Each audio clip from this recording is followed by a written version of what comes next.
देवरानी की रैगिंग। सूरत शहर में निर्मला अपने परिवार के साथ रहती थी। निर्मला की 2 बहू, 2 बेटे और 1 बेटी थी। कुछ दिन पहले ही रोहन की शादी शुभी से हो जाती है। शादी के कुछ दिन बाद, शुभी भाभी, आप तो अभी भी नहीं आई हो, कुछ गाना गाकर सुनाओ ना।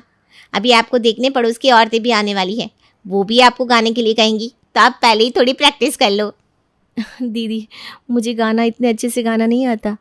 लेकिन भाभी, अभी तो पड़ोसी आएंगी और आपको उनको तो गाना सुनाना ही होगा, वही तो होता है मुँह दिखाई में।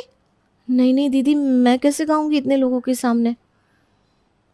आप मुझे सुनाओ, मुझे पता है आप अच्छा ही गाओगी। अगर कुछ गलत गाओगी तो मैं अभी ठीक करा दूंगी। अच्छा, आप कह रही हैं तो मैं कोशिश करती हूँ।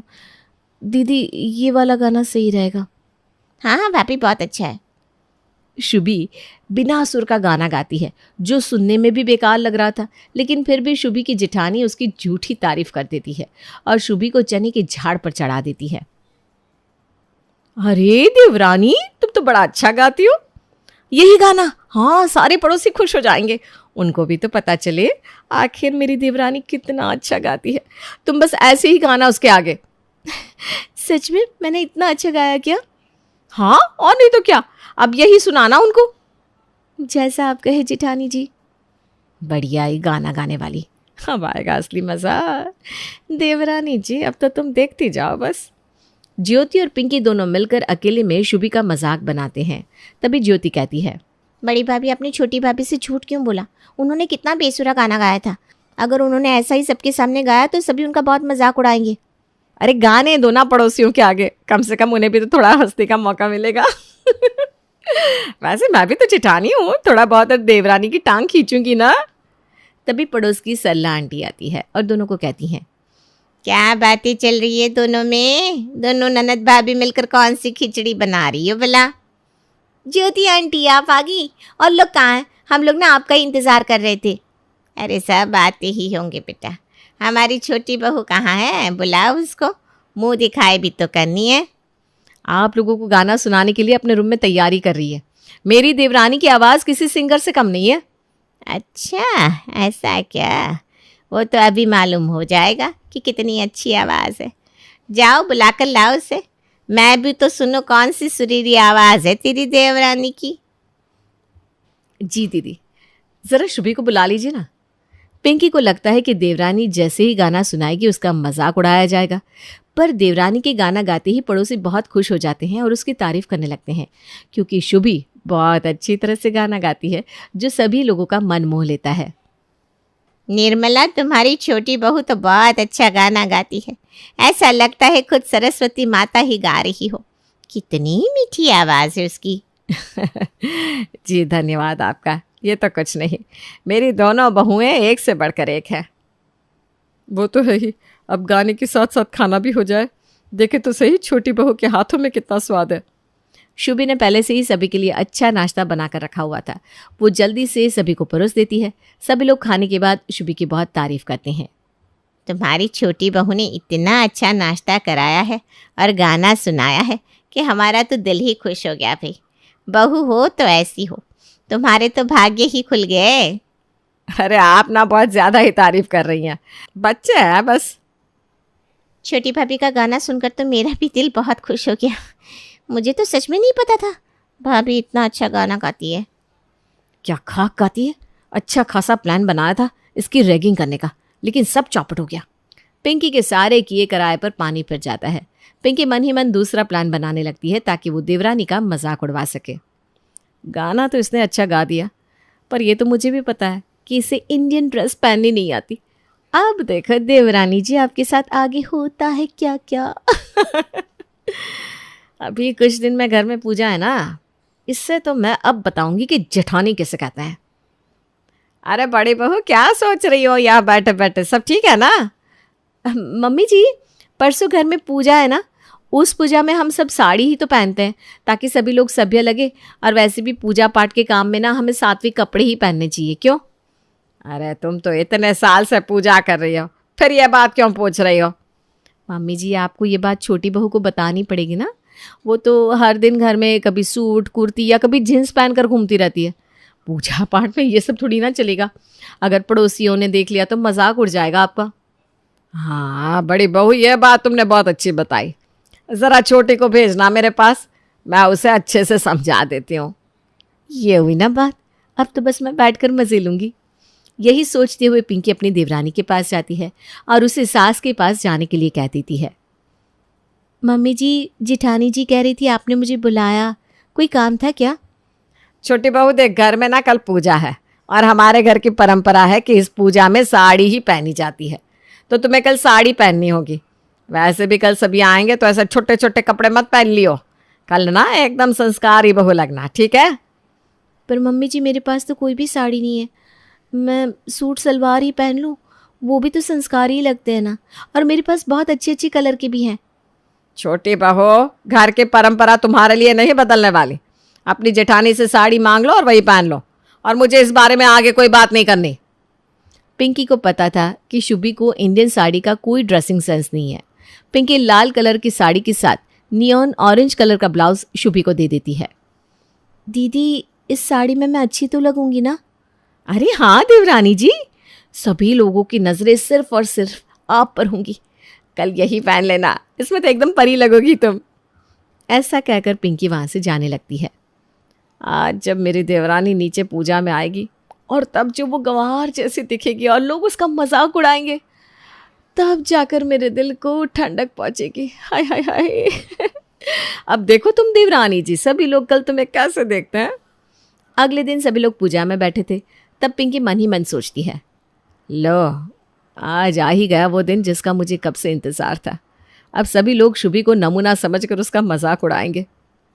अरे बड़ी बहू, छोटी कहाँ रह गई? पूजा करने में देर हो रही है, उसको जल्दी से बुलाओ। तभी शुभी एक सुंदर सी साड़ी पहनकर नीचे पूजा के लिए आने लगती है।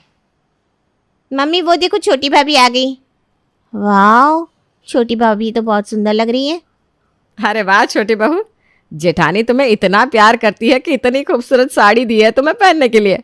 इसमें तो तुम बिल्कुल चांद का टुकड़ा लग रही हो, कहीं नजर ना लग जाए। मम्मी जी, जेठानी जी अपना प्यार किस तरह दिखाती है ये मैं आपको नहीं बता सकती। मेरी जेठानी मुझसे बहुत प्यार करती हैं, तभी तो मेरा इतना ख्याल रखती हैं। मैंने तो तुम्हें लाल साड़ी दी थी, तो ये ब्लाउज की मैचिंग की साड़ी तुम्हारे पास कहाँ से आ गई? जेठानी जी, साड़ी तो मैंने ज्योति दीदी से ली है। क्यों, क्या हुआ, आपका मुंह क्यों उतर गया? मैं अच्छी नहीं लग रही हूँ क्या? देवरानी, वक्त वक्त की बात है, आज तुम्हारा वक्त है, कल मेरा भी आएगा। अभी तो पूजा का वक्त है, चलिए जेठानी जी। एक बार फिर पिंकी अपने प्लान में कामयाब नहीं हो पाती। तभी पिंकी को खबर मिलती है कि शाम को कुछ मेहमान आने वाले हैं और निर्मला ने अपनी छोटी बहू के हाथ के खाने की बहुत तारीफ कर रखी थी। मम्मी जी, सुना है शाम को मेहमान आ रहा है? हाँ बेटा, तेरी बुआ सास घर पर आने वाली है। ठीक है मम्मी जी, फिर मैं खाने की तैयारियां शुरू करती हूँ। अरे नहीं नहीं बड़ी बहू, खाना तो आज छोटी बहू बनाएगी। तुम्हारी बुआ सास को छोटी बहू के हाथ का ही खाना खाना है। मैं भी तो देखो, नाश्ता तो बना दिया छोटी बहू ने, अब खाना कैसा बनाती है। अच्छा अच्छा, ठीक है मम्मी जी। वैसे भी देवरानी तो बहुत अच्छा खाना बनाती है और आपने उनकी तारीफ भी बहुत की है। देख लेना, आज रात बुआ सास तो उंगलियां ही खा जाएंगी। तुम छोटी बहू से जाकर कह दो कि तैयारी करना शुरू कर दे, कुछ ही देर में वो लोग घर पहुंच जाएंगे। आज तो खाने में नमक इतना ज़्यादा डाल दूंगी, जब बुआ सास खाना खाएंगी फिर पता चलेगा देवरानी कितना अच्छा खाना बनाती है। अब देखती हूँ कैसे बचती है। आज तो मजाक के साथ साथ डांट भी सुनने को मिलेगी मेरी प्यारी देवरानी को। अब आएगा दुगना मजा। पिंकी के कहने के बाद शुभी सभी के लिए खाना बनाने में लग जाती है। वो जल्दी जल्दी में खाने में नमक डालना भूल जाती है। शुभी के रसोई से निकलते ही पिंकी रसोई में जाकर सारे खाने में नमक डाल देती है। अब देखो देवरानी, तुम्हारे साथ होता है क्या। पिंकी वहां से चली जाती है और थोड़ी देर में सभी मेहमान आ जाते हैं और शुभी सभी के लिए खाना परोस देती है। जैसे ही बुआ सास खाना खाती है तो, वाह क्या बात है निर्मला, तुमने बिल्कुल सही कहा था, तुम्हारी बहू बहुत स्वादिष्ट खाना बनाती है। अरे दीदी, मैं ऐसे थोड़ी ना अपनी बहुओं की तारीफ करती हूँ, जो है सच है, सामने है। निर्मला, तुम्हारी बड़ी बहू कहाँ है? जी अभी बुलाती हूँ दीदी, पिंकी जरा इधर आना, बुआ सास बुला रही हैं। नमस्ते बुआ जी, कैसी हैं आप? खाना कैसा लगा आपको? बहू, खाने का तो जवाब ही नहीं। इतना स्वादिष्ट खाना जैसे किसी 5 स्टार होटल से आया हो। हैं? मैंने तो खाने में नमक ज़्यादा डाल दिया था, फिर इन्हें खाना इतना अच्छा कैसे लग रहा है? क्या सोच रही हो बड़ी बहू?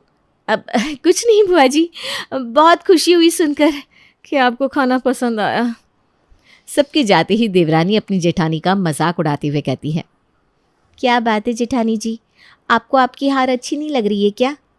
देवरानी इतना मत इतराओ, सारी जिंदगी साथ ही रहना है। मैं भी देखती हूँ कब तक बचोगी तुम। वैसे जेठानी जी, आपका बहुत बहुत शुक्रिया। आज आप ना होती तो सच में मेरा तो खाने का मजाक ही उड़ गया होता। आपने तो मेरी इज्जत बचा ली, चाहे कुछ भी हो। आज आप नहीं होती तो पता नहीं मेरा क्या होता। तुम कहना क्या चाहती हो? मैंने ऐसा क्या किया जो मुझे नहीं मालूम? इतना सारा सामान बनाना था कि मैं जल्दी जल्दी में खाने में नमक डालना ही भूल गई थी, और आपने मेरे खाने में नमक डाल दिया, और इसी वजह से मैं आज बच गई, वरना मेरी डांट तो पक्का थी। चलो, मेरी गलती की वजह से आज तुम बच गई, शायद कल ना बचो। और जब तक तुम मेरे सामने ऐसे अकड़ में रहोगे ना, तब तक तुम्हारी अकड़ तोड़ने की मैं पूरी कोशिश करूंगी। दोनों को बातें करता हुआ सुन वहां निर्मला भी आ जाती है। क्या बातें चल रही है जेठानी देवरानी में, मुझे भी तो बताओ कोई। कुछ नहीं मम्मी जी, बस देवरानी को बता रही थी कि जेठानी का पद बड़ा होता है, इसलिए उनकी बात सुननी चाहिए, और जेठानी हमेशा बड़ी ही रहेगी इस घर में। अच्छा अच्छा, वो सब छोड़ो, चलो और काम की बात सुनो। मुझे ना 2 दिन के लिए सत्संग में जाना है, तुम दोनों को ही घर संभालना होगा। अब मेरी दोनों बहू हैं तो मैं सोच रही हूँ अपना सारा समय पूजा पाठ में ही लगा दूँ। मम्मी जी, आपसे अकेले में कुछ बात कहनी थी। अच्छा ठीक है बड़ी बहू। छोटी बहू, तुम जाकर छत से कपड़े ले आओ, मुझे पैक करना है। बताओ पिंकी, क्या बात है? मम्मी जी, आप ना हमेशा तिजोरी की चाबी मुझे देकर जाती हैं, इस बार क्या आप चाबी छोटी बहू को देकर जा सकती हैं? कम से कम छोटी बहू को भी जिम्मेदारी का एहसास होना चाहिए ना। बेटा, तिजोरी में पैसे गहने तो है ही, पर ज़रूरी कागजात भी है। छोटी बहू संभाल लेगी, अभी वो नई नहीं है, कहीं कोई गलती हो गई तो नुकसान तो हमारा ही है ना। मम्मी जी, उसे कितना बुरा लगेगा अगर आप मुझे चाबी देकर जाएंगी। वो अपने आप को कितना गैर जिम्मेदार महसूस करने लगेगी, ये सोचा आपने? और अब मैं अकेली बहू नहीं हूँ, वो भी तो है ना, आपको उसका भी तो ध्यान रखना होगा ना। हाँ बड़ी बहू, बात तो तुम्हारी सही है, पर मुझे थोड़ा डर है। मम्मी जी, जब मैं नई नई आई थी तभी तो आपने मुझे जिम्मेदारियाँ सौंपी थी। हाँ वो भी है। शुभी बेटा, मैं 2 दिन के लिए बाहर जा रही हूँ, ये ना तिजोरी की चाबी है, इसे संभल कर रखना। 2 दिन बाद वापस आऊँ तो मुझे दे देना। शुभी ज़्यादातर वेस्टर्न ड्रेस पहना करती थी, जिसकी वजह से चाबी का गुच्छा शुभी से कहीं गिर जाता है। 2 दिन बीत जाते हैं, निर्मला शुभी से चाबी का गुच्छा मांगती है। मम्मी जी माफ़ कर दीजिए, मुझसे ना बहुत बड़ी गलती हो गई, न जाने चाबी का गुच्छा कहाँ गिर गया। मैं पिछली 1 रात से उसे ढूंढने की कोशिश कर रही हूँ। हे भगवान, छोटी बहू तुम्हें एक काम सौंपा था, वो भी तुमसे नहीं हुआ, बाकी जिम्मेदारियां कैसे निभाओगी? मम्मी जी, मैंने संभाल के रखा था, पर न जाने कहाँ चला गया। संभाल के रखा था इसीलिए गायब हो गया, और नहीं संभाल कर रखती तो साथ में रहता है ना। मम्मी जी शांत हो जाइए, चाबी का गुच्छा मेरे पास है। कल शाम शुभी जब जींस पहनकर घूम रही थी ना, तो उसकी जेब से ये गुच्छा गिर गया था और मैंने उठा कर रख दिया। क्या बात है बड़ी भाभी, आखिर जेठानी तो जेठानी ही होती है, जीतेंगी तो वही ना आखिर, बड़ी जो है उनसे क्या मुकाबला। बड़े बहू, मुझे एक बात बताओ, तुम अपनी देवरानी के पीछे हाथ धोकर क्यों पड़ी हो? आखिर इतनी अच्छी तो है तुम्हारी देवरानी। मम्मी जी, देवरानी तो बहुत अच्छी है मेरी। अरे बड़ी भाभी, अब तो बता दीजिए, कम से कम अपनी जीत की खुशी में ही ये बता दीजिए कि सच क्या है। ये बात उस वक्त की है जब मैं और शुभी एक ही कॉलेज में साथ में पढ़ते थे। उस वक्त शुभी मेरी सीनियर थी। एक सुबह जब पिंकी अपने कॉलेज पहुंची तो पिंकी के सीनियर शुभी और उसके दोस्त सामने खड़े थे। अरे पिंकी हो तुम तो जूनियर हो। हाँ, मैंने कुछ दिन पहले इस कॉलेज में एडमिशन लिया है। क्या कहते हो, फिर तो रैगिंग बनती है ना। पिंकी और विक्की, क्या कहते हो, इससे एक गाना सुना जाए? अरे यार, गाना तो कोई भी गा सकता है, शुभी तो हमें डांस करके दिखाएगी। देखिए आप लोग मुझे यूँ परेशान ना करें, मुझे डांस नहीं आता, मैं गाना सुना दूंगी। अब देखिए, सुनने का समय तो चला गया और डांस करने का समय आ गया, तो मुंह बंद करिए और नाचना शुरू करिए पिंकी जी। पिंकी जिस तरह से डांस करती है, शुभी और उसके दोस्त बहुत मजाक उड़ाते हैं। जैसे ही वो अपने क्लास में पहुंचती है, वहां शुभी और उसके दोस्त भी आकर बैठ जाते हैं। डांस तो हमने देख लिया शुभी, पर कुछ खास मजा नहीं आया, तो फिर कुछ नया ट्राई करें। एक्टिंग कराना कैसा रहेगा शुभी? अरे यार, एक्टिंग कौन सी बड़ी बात है, तुम लोग कुछ अच्छा नहीं सोच सकते हो क्या? तो फिर इसे साड़ी पहनने को कहा जाए। रहने दो तुम लोग, एक काम करो, इससे हील्स दो और ये हील्स पहनकर हमें कैट वॉक करके दिखाएगी। देखिए मैंने आप लोगों को सुबह डांस करके दिखाया था, अब मैं ये दोबारा सब नहीं करना चाहती, प्लीज़ मुझे छोड़ दीजिए। अरे ऐसे कैसे जाने दे, बिना कैट वॉक दिखाए तुम कहीं नहीं जा सकती, क्लास में भी नहीं। और पिंकी हिल्स पहन के एक दो बार गिरती भी है। ये सब देखकर शुभी और उसके दोस्त खूब मजाक उड़ाते हैं। मम्मी जी, उस वक्त शुभी मेरी सीनियर थी, तो उसने जैसे चाहा मेरी रैगिंग ली, और अब वक्त बदल गया है। शुभी इस घर में आई और अब मैं उसकी सीनियर हूँ और वो मेरी जूनियर, तो इतनी रैगिंग तो बनती है ना। सारे परिवार वाले पिंकी की बात सुनते हैं और सुनकर हंसने लगते हैं।